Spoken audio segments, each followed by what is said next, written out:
My son told me, "You won't fit in the car." I canceled the reservation and went to the five-star hotel alone. Those words still feel like daggers in my chest every time I remember them. Today, I'm going to tell you something I never thought I'd tell anyone. And if, for a single second, you feel like this sounds familiar, I just ask that you leave a like and subscribe.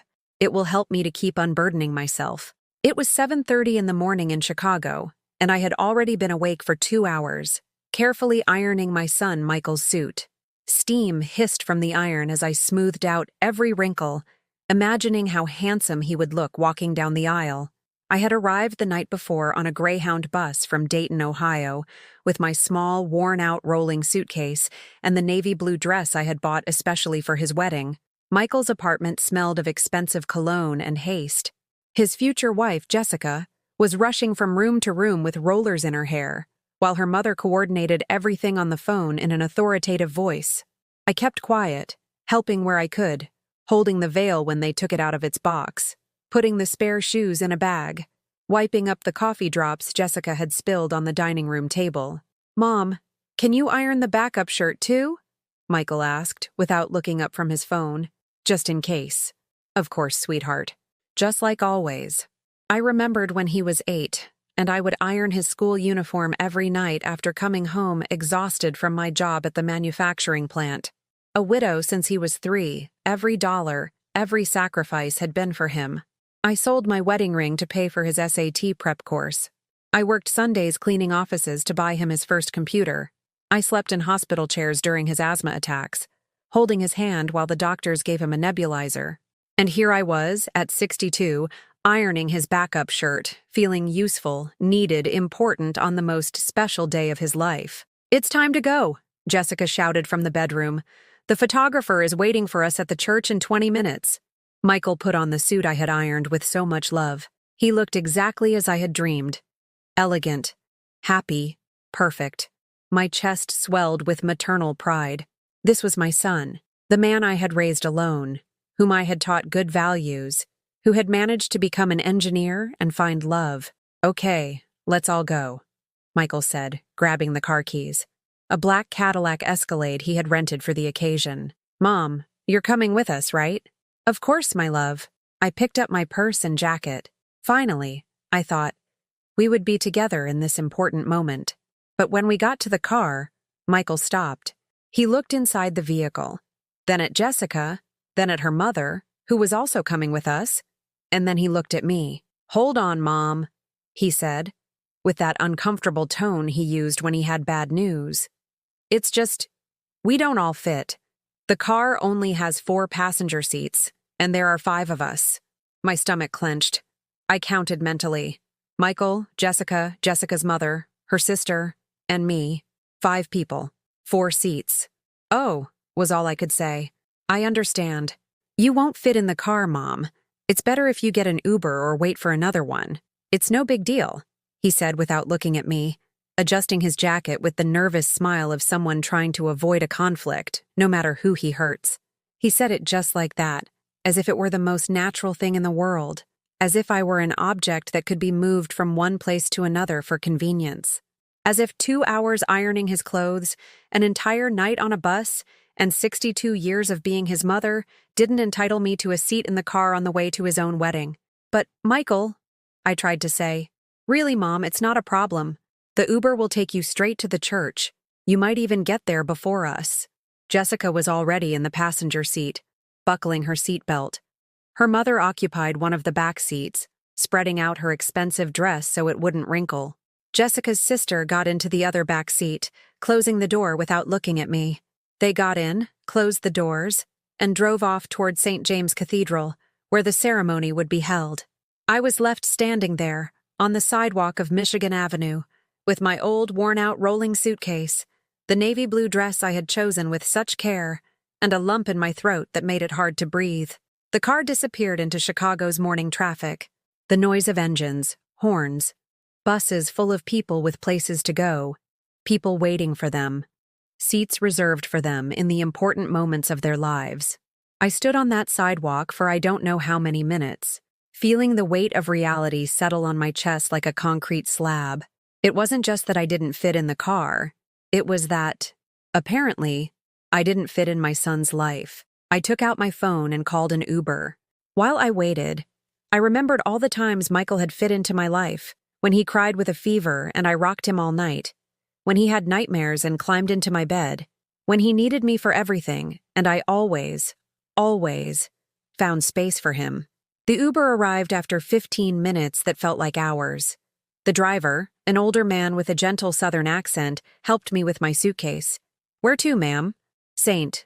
James Cathedral," I said, and my voice sounded strange, as if it were coming from far away. "A wedding?" he asked, looking at me in the rearview mirror.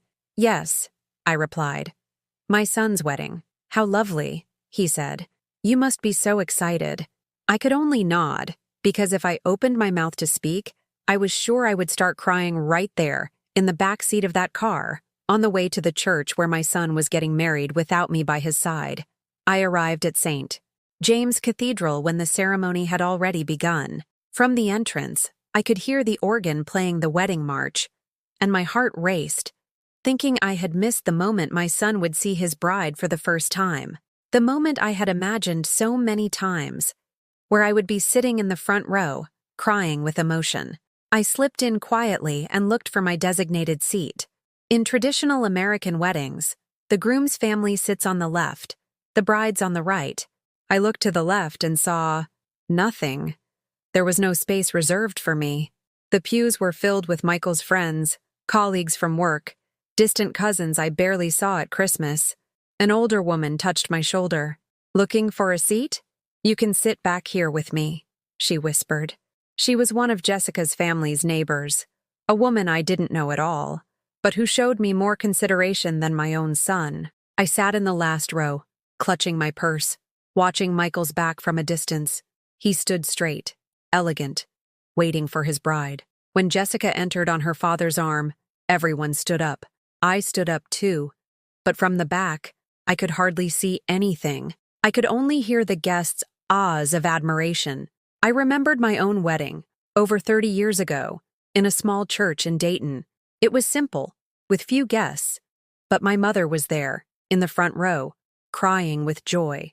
Later, when Michael was born, she was the first to hold him, to change his diapers when I didn't know how, to stay up with me during those endless nights of colic. Now I was the grandmother who would one day hold Michael's children, but apparently, I would do that from the back row too, from a distance, from where I wouldn't bother anyone. When the minister asked if anyone objected to the marriage, a heavy silence filled the church. I didn't object, of course. I just wished, for a moment, that Michael would turn his head and look for me, that he would give me a smile, a gesture that said, "Thanks for being here, Mom." But he never turned around. After the vows, during the signing of the marriage license, the families gathered at the altar for official photos. I watched as Jessica's mother, elegant in her champagne-colored suit, stood next to the newlyweds. Jessica's father, proud, put his arm around his daughter. The siblings, the grandparents, everyone had their assigned place.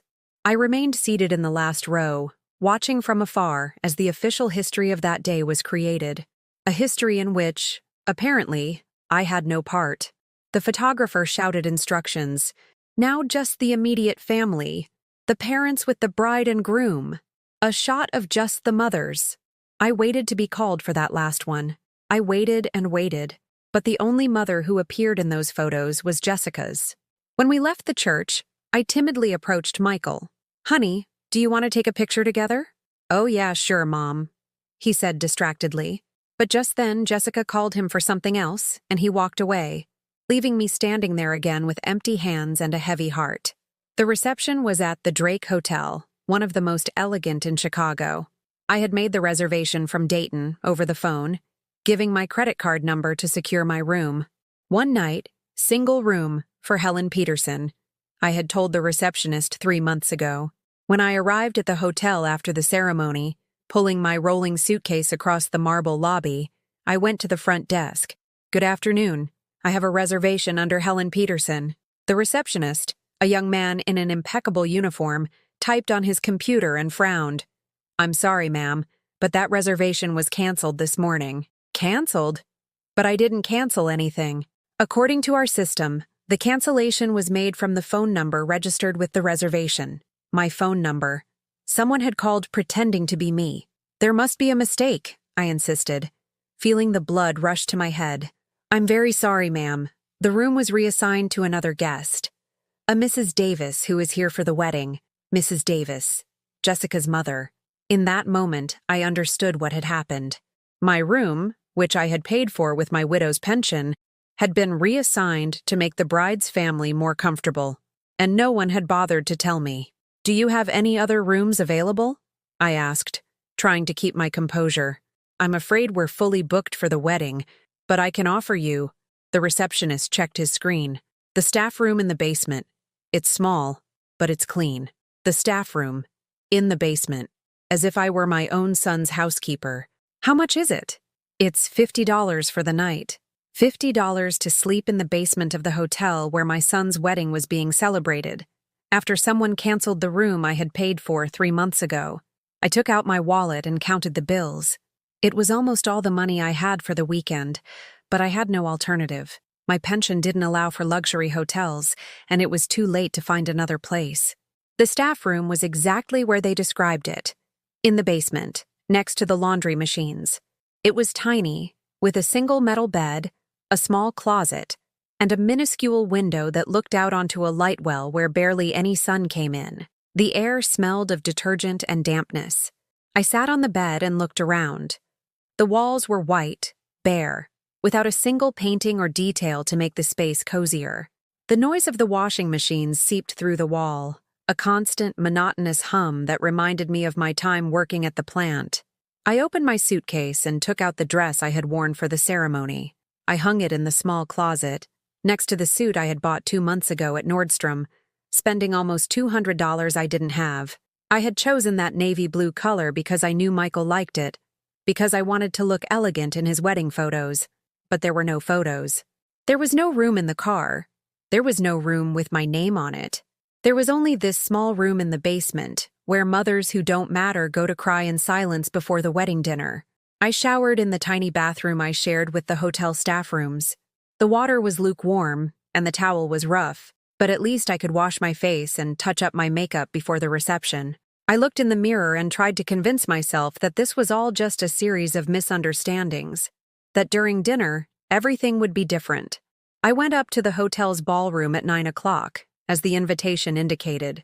The Gold Coast ballroom was decorated with white and gold flowers, round tables with immaculate linen tablecloths, and centerpieces that looked like small gardens. Everything was elegant, perfect, just as I had dreamed for my son's wedding. I looked for my name on the seating chart displayed on a golden easel by the entrance.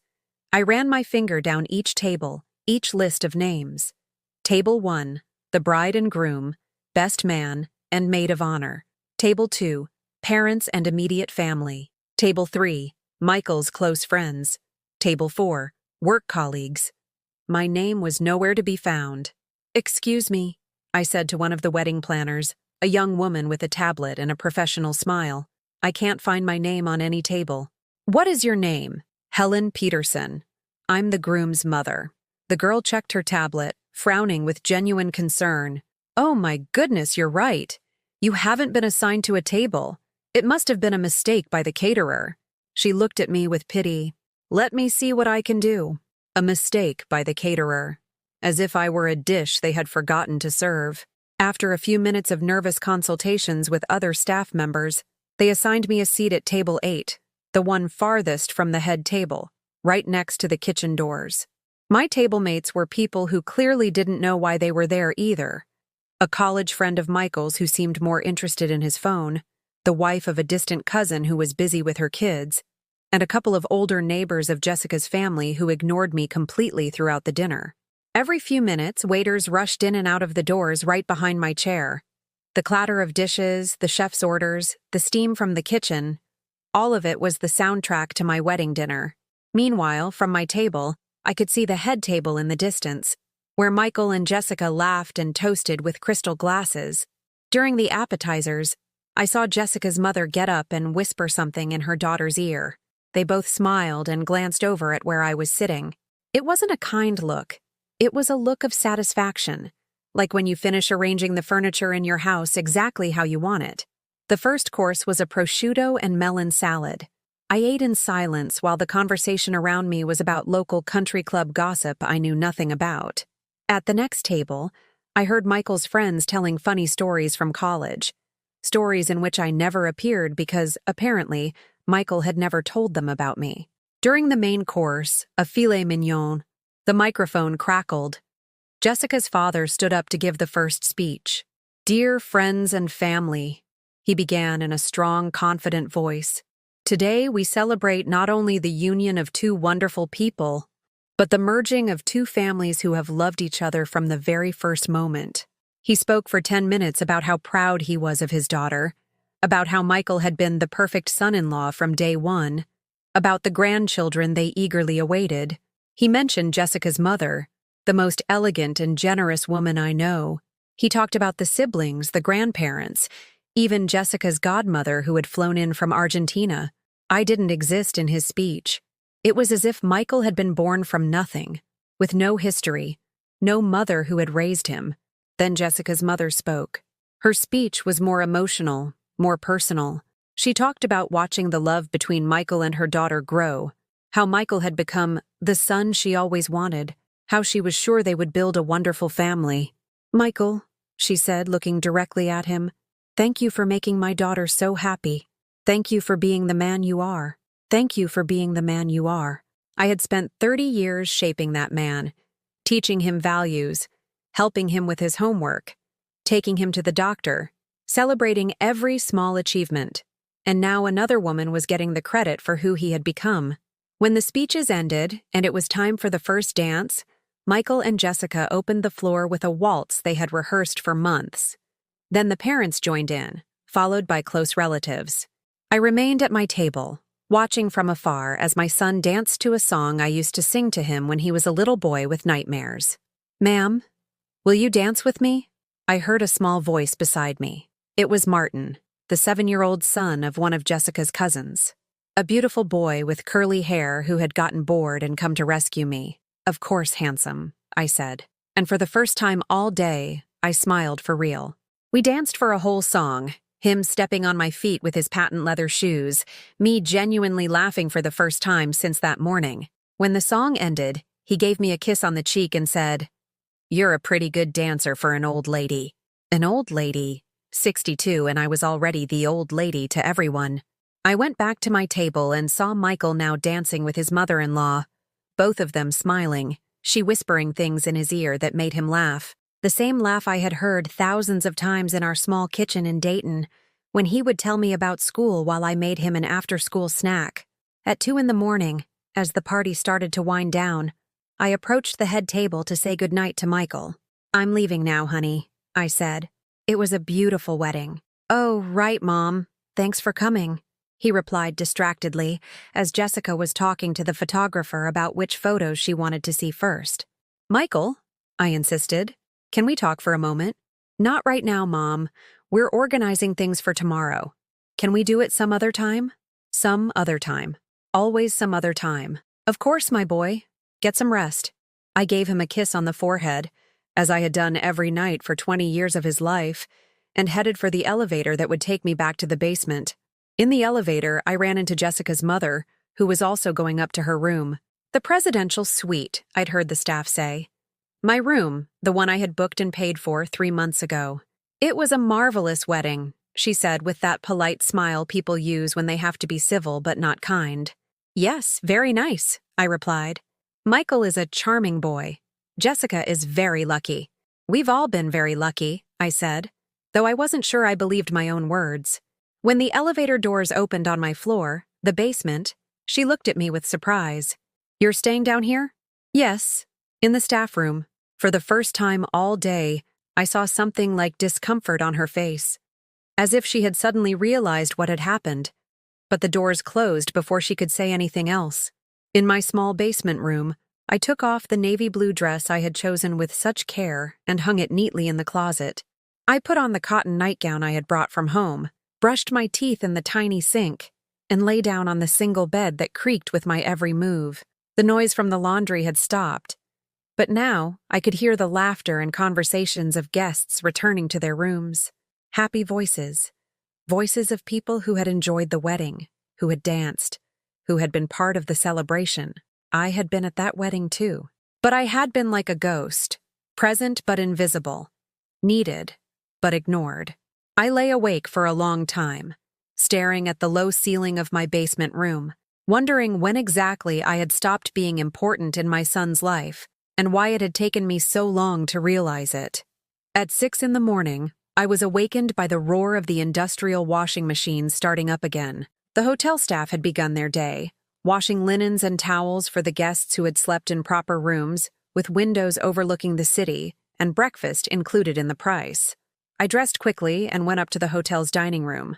The complimentary breakfast for wedding guests was served in the same ballroom, now transformed into a bright space with long tables laden with pastries, fruit, cheeses, and fresh coffee. Michael and Jessica were sitting at a table by the window, she still radiant in a casual white dress, he in a linen shirt I'd never seen before. They looked like they had stepped out of a perfect wedding magazine. "Good morning," I said, approaching with my tray of coffee and toast. "Oh, hey Mom. Did you sleep well?" Michael asked without looking up from his phone. "Yes, very well," I lied. I sat down with them, hoping to be included in their conversation about the honeymoon they had planned in the Maldives. A trip that cost more than my pension paid in 6 months. "It's going to be incredible," Jessica was saying, showing Michael pictures on her phone.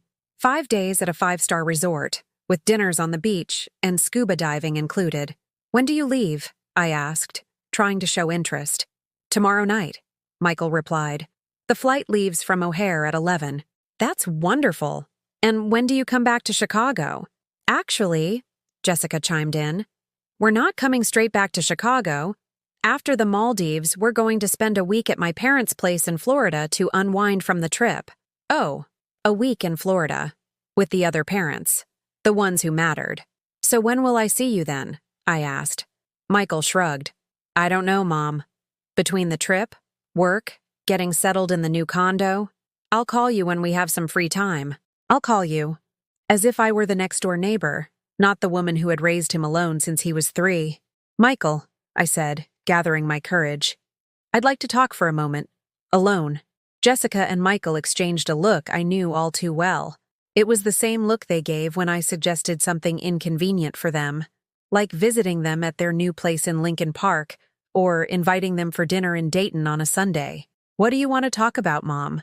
"About yesterday." About how I felt during the wedding." "How you felt?" Jessica asked, with a condescending smile that got on my nerves. "Didn't you like the ceremony? Was the food not good?" "It's not about that," I replied, my heart starting to race. "It's about the fact that I felt invisible, as if I wasn't important to you, Michael." My son sighed with that poorly concealed impatience he always showed when I tried to talk about my feelings. "Mom, please. It was our wedding. A super stressful day. We didn't have time to pay attention to every single person. I'm not talking about every single person. I'm talking about me. Your mother. I know.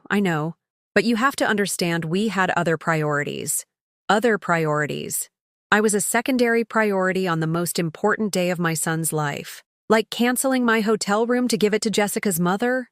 The silence that followed my question was so thick, you could have cut it with a knife. Michael looked at Jessica. Jessica looked at her coffee cup, and I waited for an explanation that never came. "Mom," Michael finally said, "we didn't realize it was so important for you to have a specific room. We figured you wouldn't mind adapting. Adapting to sleeping in the basement?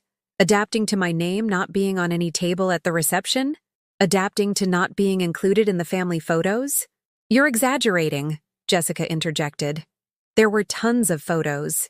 I'm sure you're in some of them." "Which ones?" "Because I don't remember posing for any official pictures." "Look, Mom," Michael said, raising his voice, "if you wanted to be in the spotlight, you should have told me. I'm not a mind reader." In the spotlight. As if asking my son for a minimum of respect and consideration was asking to be in the spotlight. I didn't want the spotlight, Michael. I wanted to be treated like what I am, your mother. And you are my mother. No one said you weren't. "Oh, really? Because it didn't feel like it yesterday." Jessica stood up from the table, annoyed.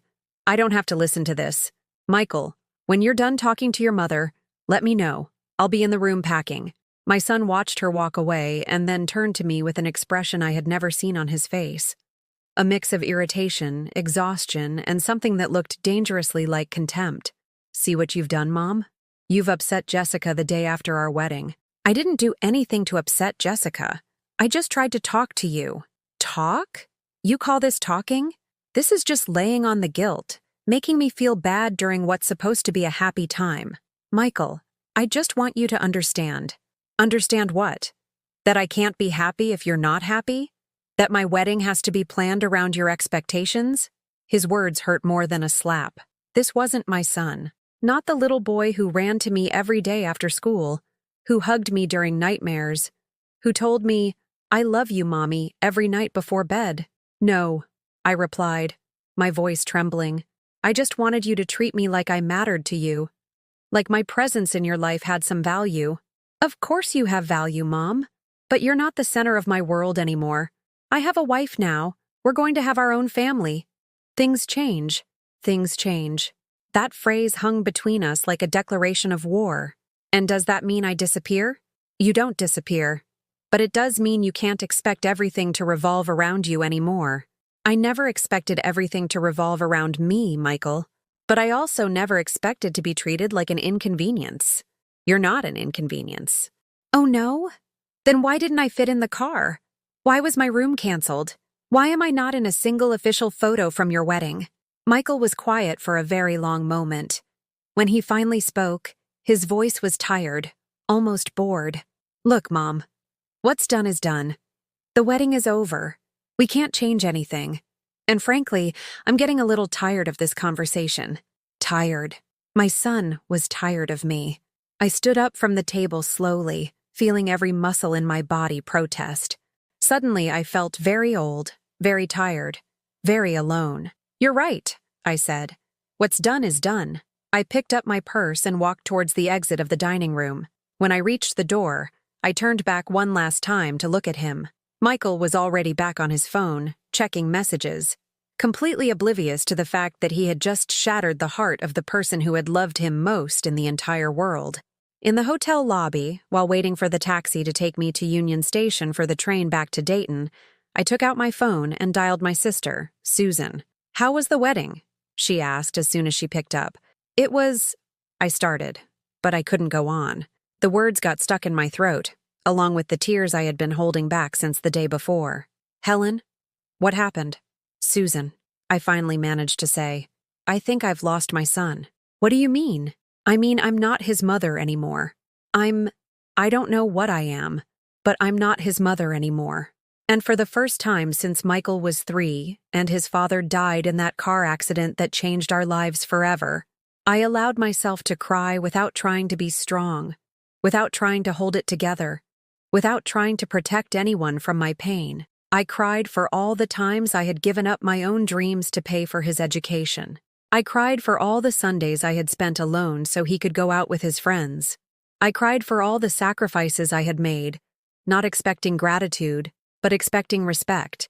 And I cried because I realized that for all those years, I thought I was raising a good man. I had actually raised someone capable of canceling his own mother's hotel room to give his mother-in-law more comfort. The taxi arrived and took me to the station. During the entire train ride back to Dayton, staring out the window at the Ohio fields I knew by heart, I thought about something Michael had said that morning. Things change. He was right. Things were going to change. But not in the way he imagined. I arrived at my small apartment in Dayton around noon, a 2-bedroom in a 1970s building near the Oregon District, with a view of an inner courtyard where neighbors hung their laundry and kids played in the evenings. It wasn't much, but it was mine. I had bought it with the severance pay I received when the plant where I had worked for 15 years shut down. I sat on my love seat, the same one I had bought secondhand when Michael left for college, and looked around. The walls were covered with his photos.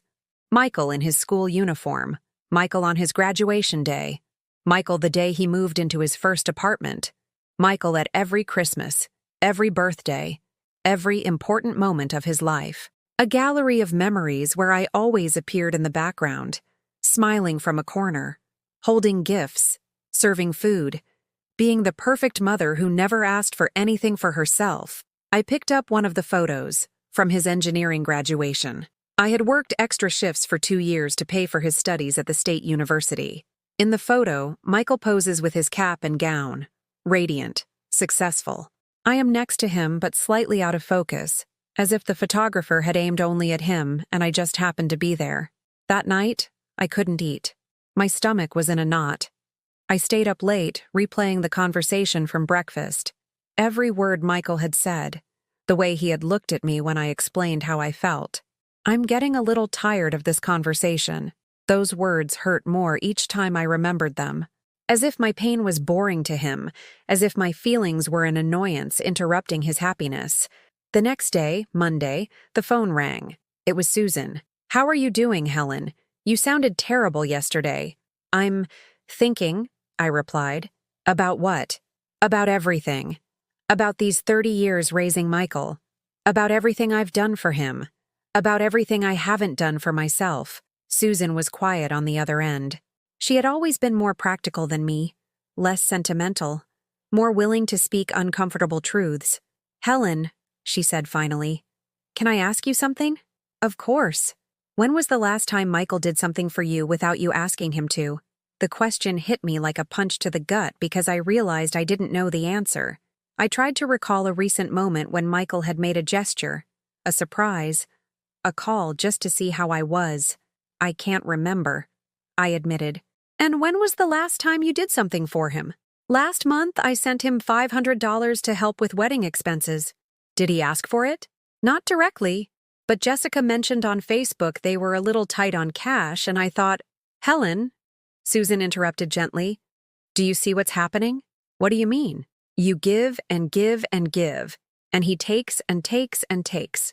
And now that you've tried to ask for something in return, even if it's just respect, he gets annoyed because you've broken the rules of the game." The rules of the game. I had never seen it that way, but Susan was right.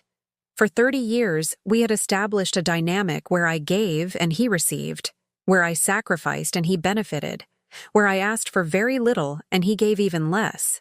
What do I do, Susan? That's a question only you can answer. But I'll tell you this.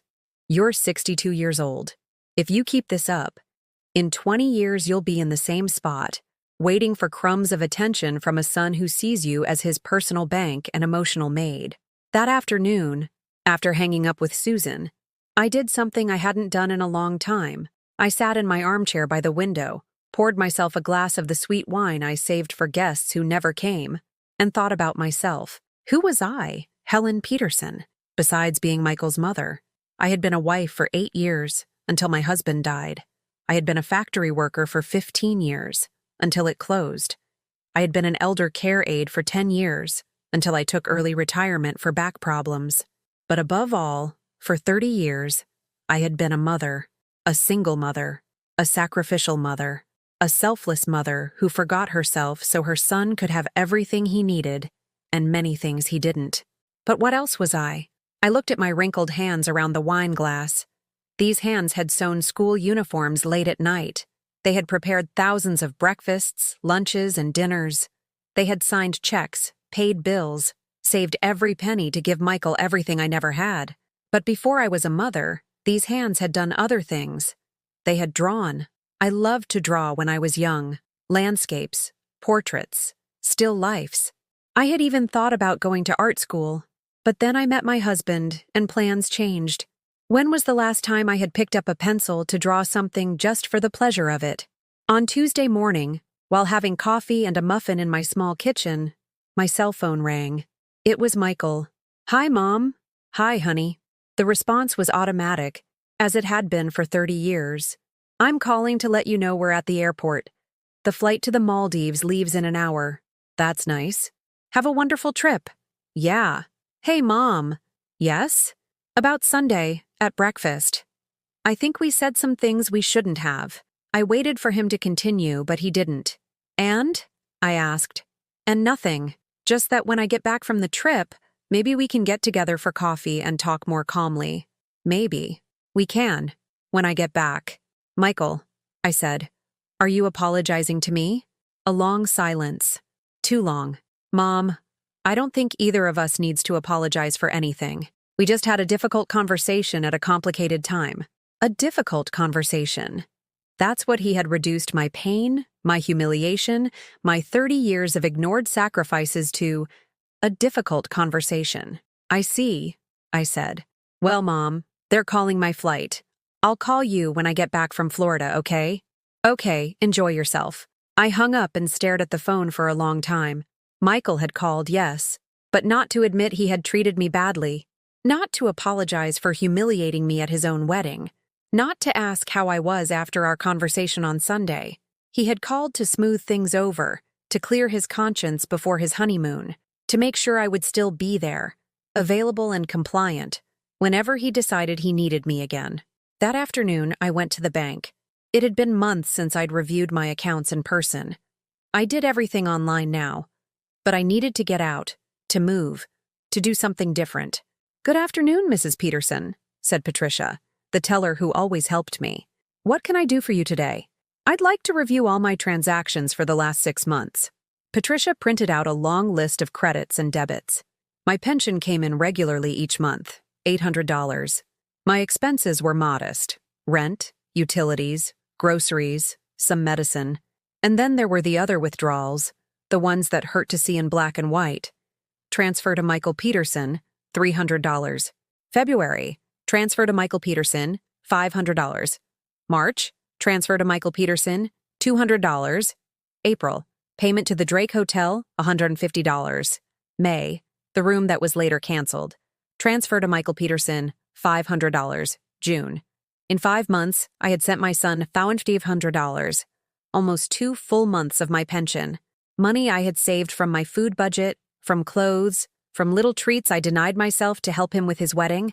Is there a problem with any of these transactions? Patricia asked. No, I said, but I would like to make a change to my account. What kind of change?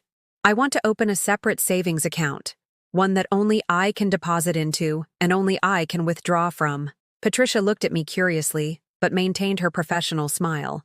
Of course. How much would you like to transfer to the new account? I looked at my checking account balance. I had $850 left after all my monthly expenses. $700, I said. And what would you like to name this account? I thought for a moment. My whole life had been defined by my relationship to other people. My husband's wife, Michael's mother, Susan's sister, a caregiver to the elderly. Helen, I said finally. Just Helen. Patricia opened the account and gave me the papers to sign. When I left the bank, I had a new account in my name, with $700 that were entirely mine. For the first time in 30 years, I had money that wasn't earmarked to solve someone else's problems. That night, as I was making a simple dinner for myself, the phone rang. The name on the screen surprised me. Jessica. Hi, Helen, she said in that sweet voice she used when she needed something. It's Jessica. How are you? I'm fine, thank you. Is everything okay with your trip? Yes, it's fantastic. I'm calling because I forgot to ask you something before we left.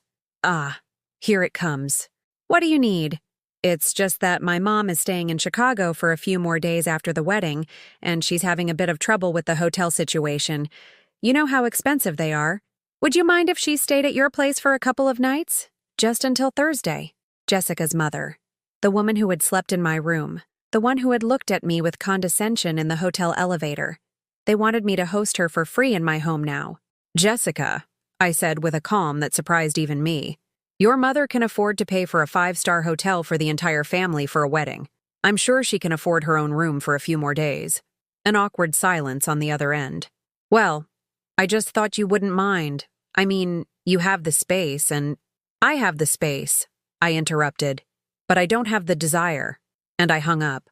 I stared at the phone for several minutes, feeling a strange sensation in my chest.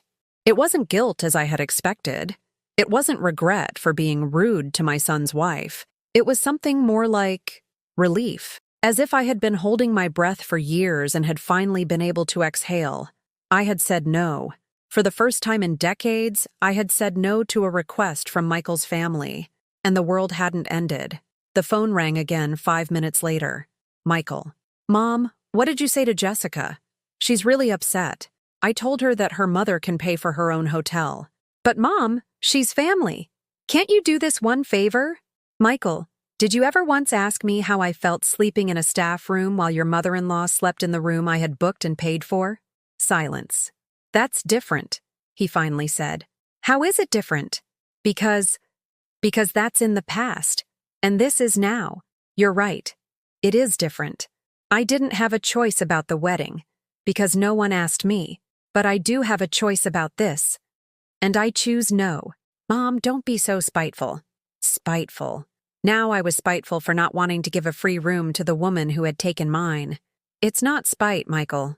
It's that I no longer have the desire to be convenient for everyone while no one is convenient for me. What's that supposed to mean? It means I'm tired.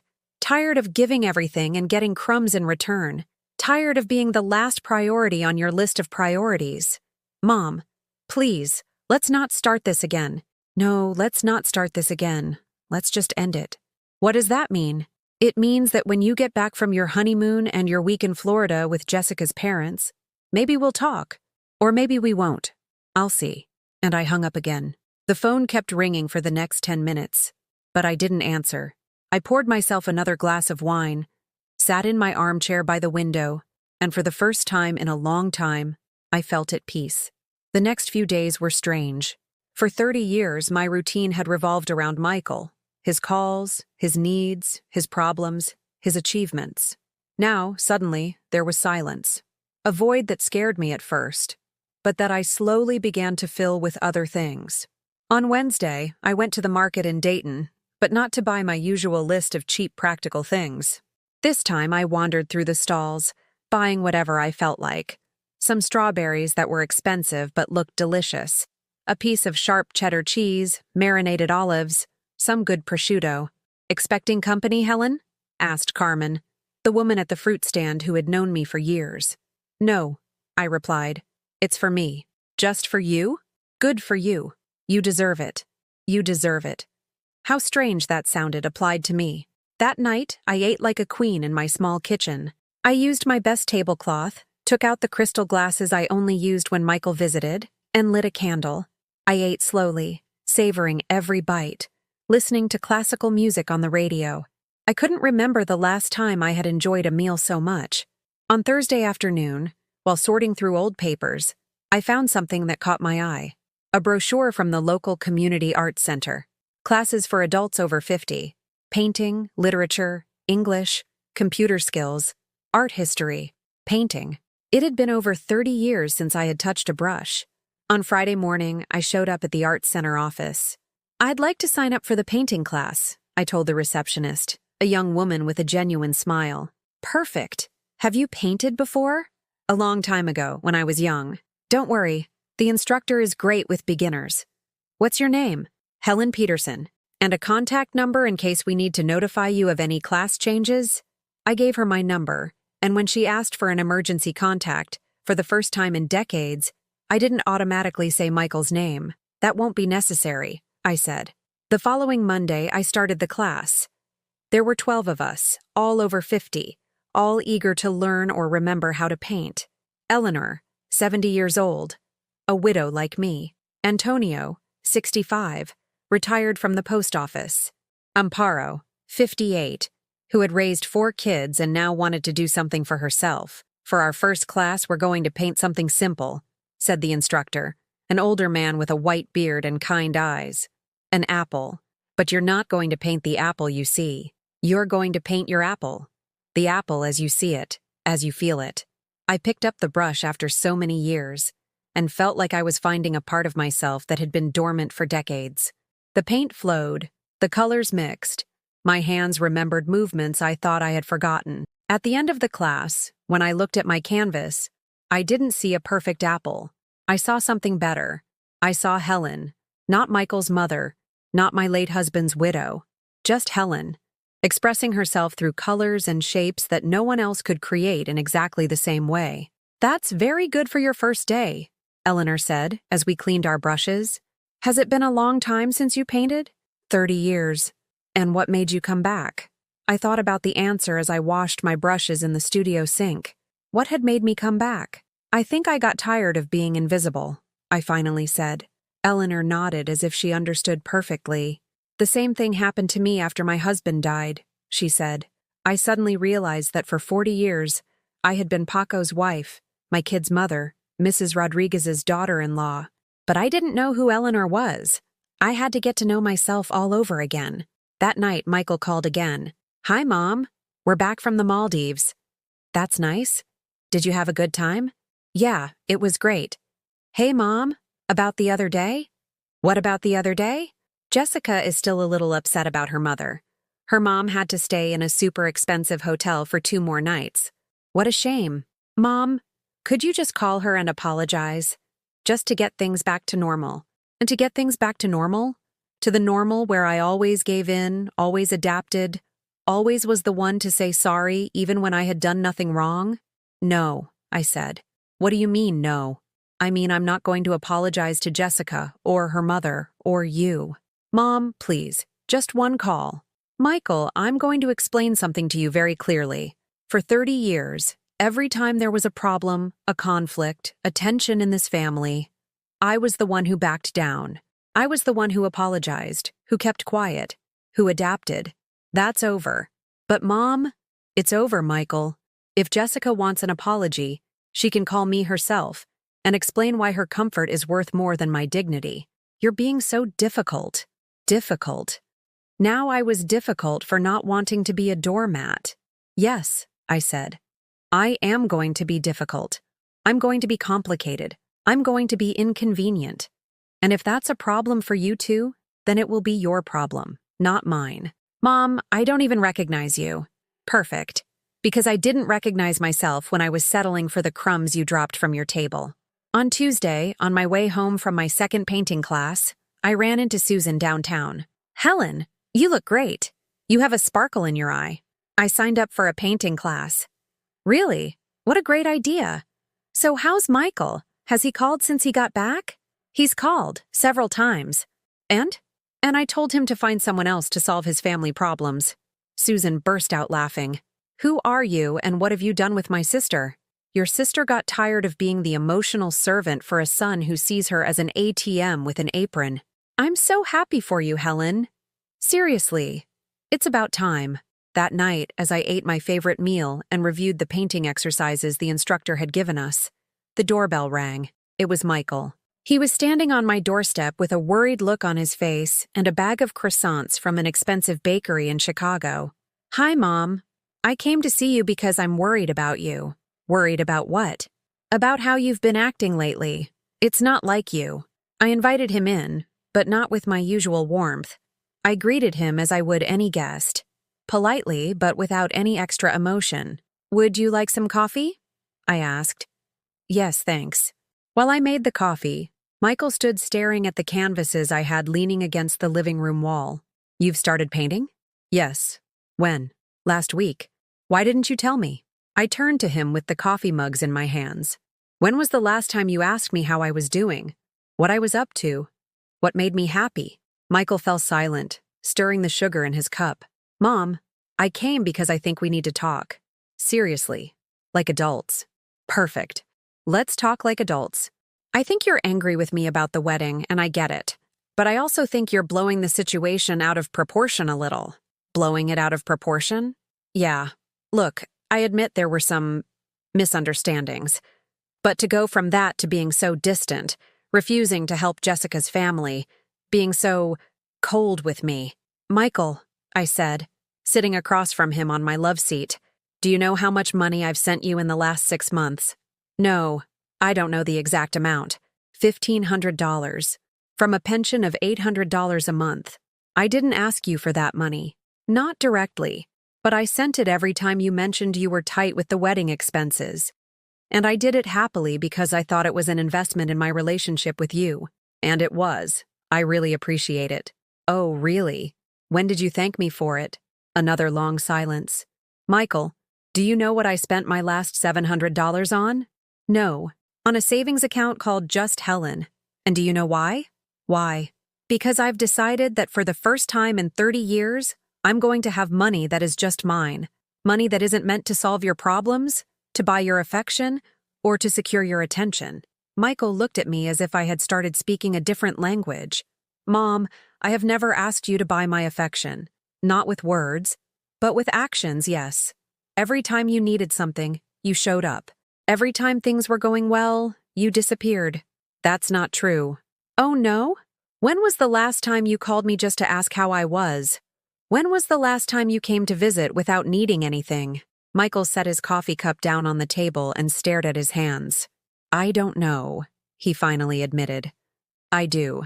It was 3 years ago, when you had a toothache and needed someone to go to the dentist with you. Mom?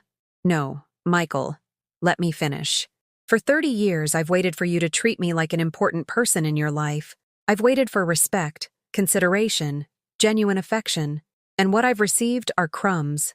Calls when you need something, visits when you have problems, money when you're short on cash.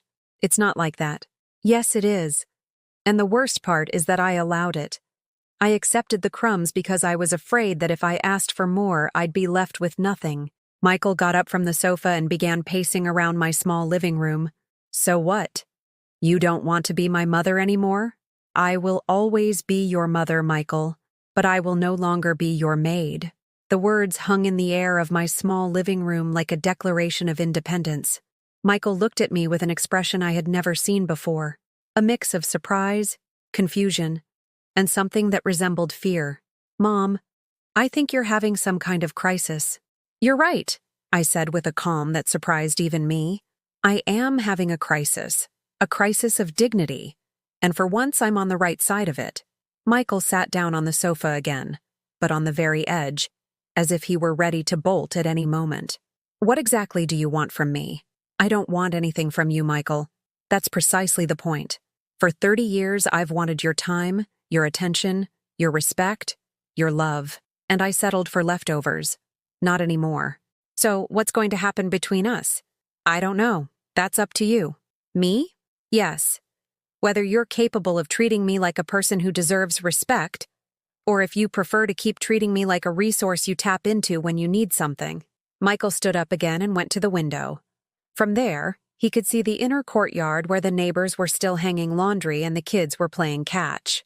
Life went on, normal and routine, while we were discussing the end of a relationship that had lasted his entire life. I don't know how to do this, Mom. Do what? This.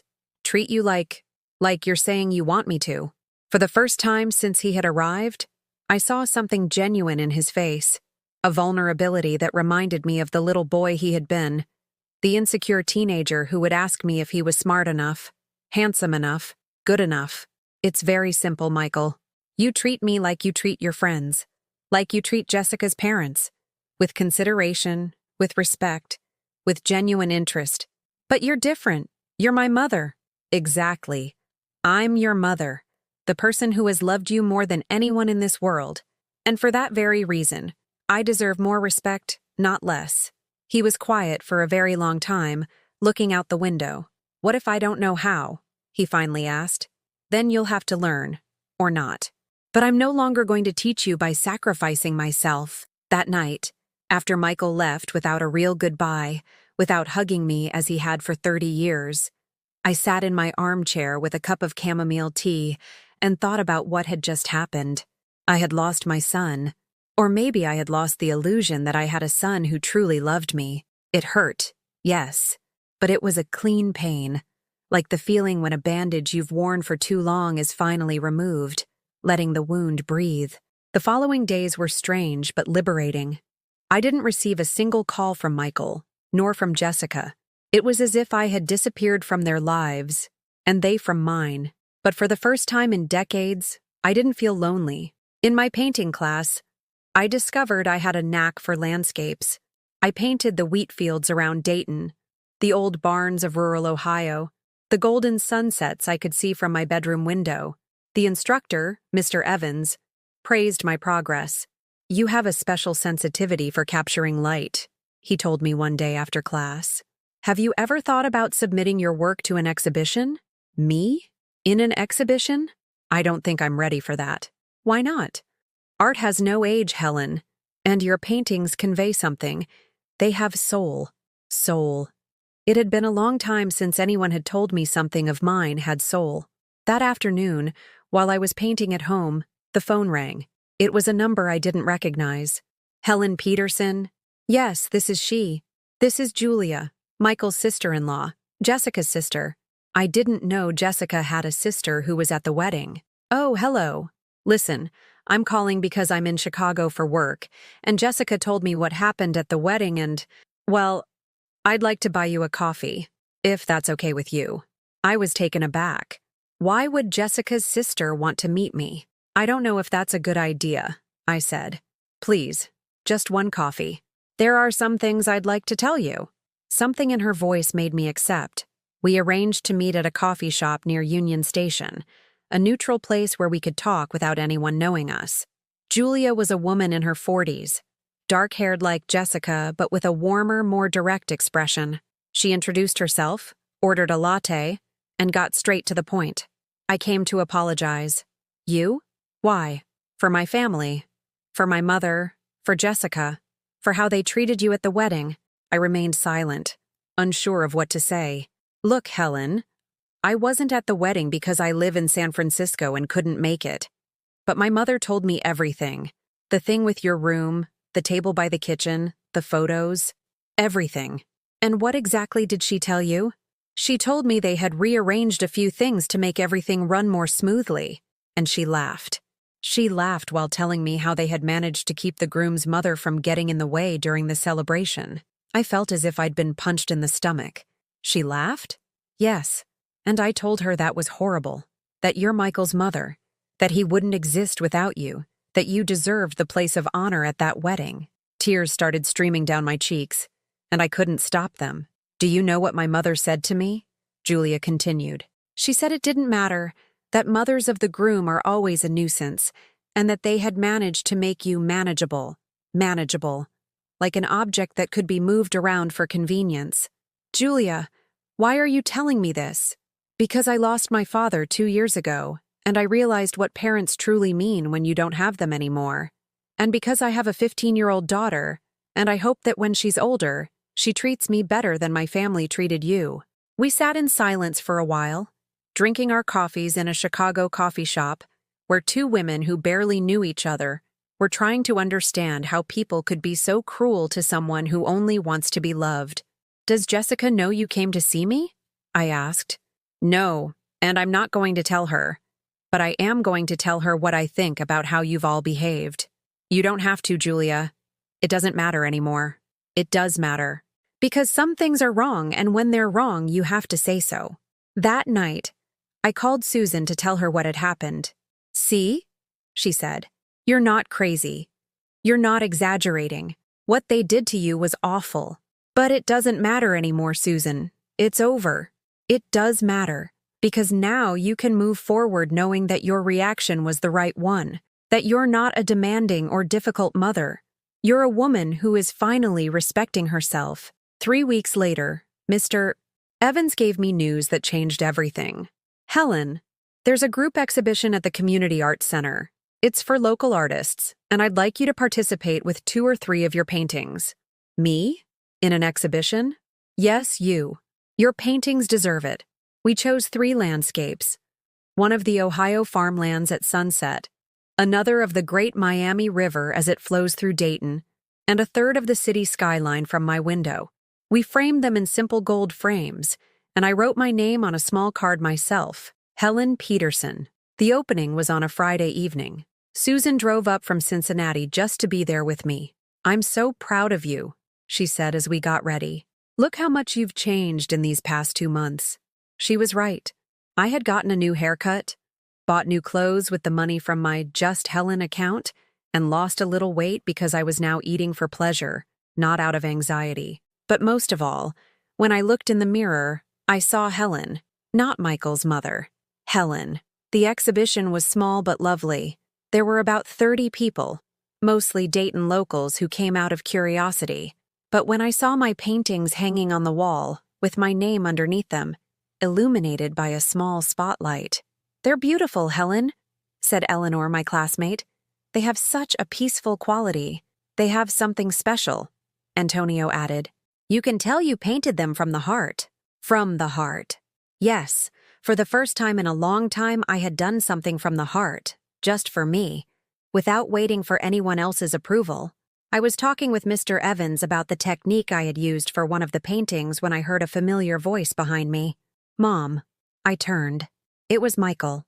He was standing there, at my exhibition, with a bouquet of flowers in his hands and an expression I had never seen before. How did you know I was here? Susan called me. She told me you had a show. I glanced at my sister, who was on the other side of the room, pretending to be engrossed in another painting. Did you come alone? Yes. Jessica didn't want to come. I understand. We stood in silence for a moment, both of us looking at my paintings on the wall. They're really beautiful, Mom. Thank you. When did you start painting? 2 months ago, after the wedding. Another awkward silence. Mom, can we talk? We are talking. I mean, really talk. About us. I looked around. People were still mingling, commenting on the art, enjoying the wine and cheese the organizers had provided. This was my night. My moment. My small triumph. Not tonight, Michael. Tonight is my night. Your night? Yes. My night. For 30 years, every important day has been yours. Your graduation, your job, your girlfriend, your wedding. Tonight is mine. Michael looked at my paintings again, as if seeing them for the first time. You know what, Mom? I don't think I ever really knew you. No, I said. You didn't. Because for 30 years, I didn't really know myself either. He gave me the flowers, kissed me on the cheek, and stayed a while longer looking at the exhibition. Before he left, he came over to me again. Mom, when you want to talk, call me, but it'll be when you want to, not when I need something. Okay, I said. And for the first time in months, as I watched my son walk away, I didn't feel sadness or nostalgia. I felt hope. 6 months later, I'm sitting on the balcony of my apartment in Dayton, drinking coffee from a new mug I bought last week. It's a handmade ceramic mug, cobalt blue, and I love holding it in my hands as I watch the sunrise over the city rooftops. It's October, and the air has that crispness that announces autumn, my favorite season. A lot has happened in these 6 months. I sold 4 paintings at the Arts Center exhibition. It wasn't a lot of money, but it was money I had earned myself, with my work, with my talent, with something that came from my hands and my heart. I deposited that money into my Just Helen account, which now has over $2,000. I also signed up for French classes. At 62, I'm learning a new language, something I always wanted to do, but never had the time for, because there were always other priorities, other people who needed my attention, my time, my energy. Bonjour, Helen, my teacher, Madame Dubois, says to me every Tuesday and Thursday. Comment allez-vous aujourd'hui? Je vais bien, merci, I reply, and each time I say it with more confidence, more naturally. My routine is now completely my own. I wake up when I want, eat what I feel like, go for walks along the riverfront path without rushing, with no one waiting for me, no one needing me for anything urgent. In the afternoons, I paint, read, or just sit on this balcony and watch the world go by. It's a simple life, but it's my life. For the first time in decades, it's completely mine. Michael called 3 months ago. It was a Sunday afternoon, and I was making a shrimp scampi just for myself, with shrimp I had bought at the market because I was craving it, without a thought to whether it was expensive or not. Hi, Mom. How are you? I'm well, thank you. And you? Good, too. Mom, I'd like to come visit, if that's okay with you. What for? To talk. To get to know you better, like you said at the exhibition. Are you coming alone? Yes. Okay. Next Sunday, if you like. He came by train from Chicago, just as I had done so many times to visit him. He arrived with a small bag and a humble expression I had never seen on him. Can I stay the night? I booked a hotel, but you can stay on the sofa if you want. We spent a strange but pleasant day together. I showed him my new paintings. I told him about my French classes, my new friends from the art course, the books I was reading. Are you happy, Mom? The question surprised me, not because it was hard to answer, but because it was the first time in 30 years that anyone in my family had asked me if I was happy. Yes, I said. I think I am. I'm glad. We also talked about more difficult things. He apologized for the wedding, for all the years of taking me for granted, for treating me like a piece of furniture. I didn't know how to do any better, he said. But that's no excuse. No, I said. It's not an excuse. But it's a start. He told me there were problems with Jessica, that they had been arguing a lot since the wedding, that she didn't understand why he had come to my exhibition, why he wanted to fix things with me. She says I'm a pushover with you, that you manipulate me. And what do you think? I think for 30 years you were the one being manipulated, and I was too much of a coward to realize it. That conversation was the beginning of something new between us. It wasn't the old relationship, where I gave everything and he took everything. It was something more balanced, more adult, more honest. He calls me every couple of weeks now, not when he needs something, but just to ask how I'm doing. Sometimes he comes to Dayton on a Sunday, and we cook together, or go for a walk downtown, or just sit on this balcony and talk. It's not perfect.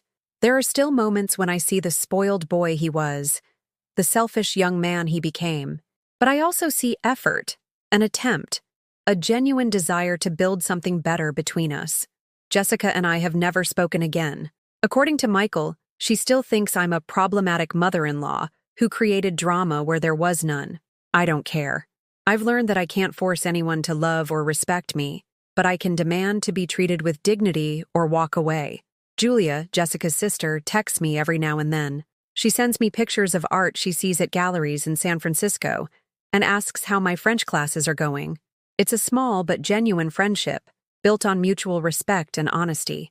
Susan comes to visit once a month. She stays for the weekend, and we cook together, go to the Dayton Art Institute, and talk about everything and nothing, just like we did when we were girls. You've changed so much, she always says. You seem, I don't know, more you, more me. Exactly. Last month, something happened that made me realize just how much my life had changed. I was at the grocery store when I ran into Isabel, a neighbor who knew Michael when he was little. Helen, how's your son? I haven't seen him around in ages. He's doing well, thanks. He lives in Chicago, you know. And how's the daughter-in-law? Do you two get along? A year ago, that question would have made me nervous. I would have tried to invent a diplomatic answer that didn't compromise anyone, that didn't reveal our family problems, that made me look like the perfect mother-in-law who gets along with everyone.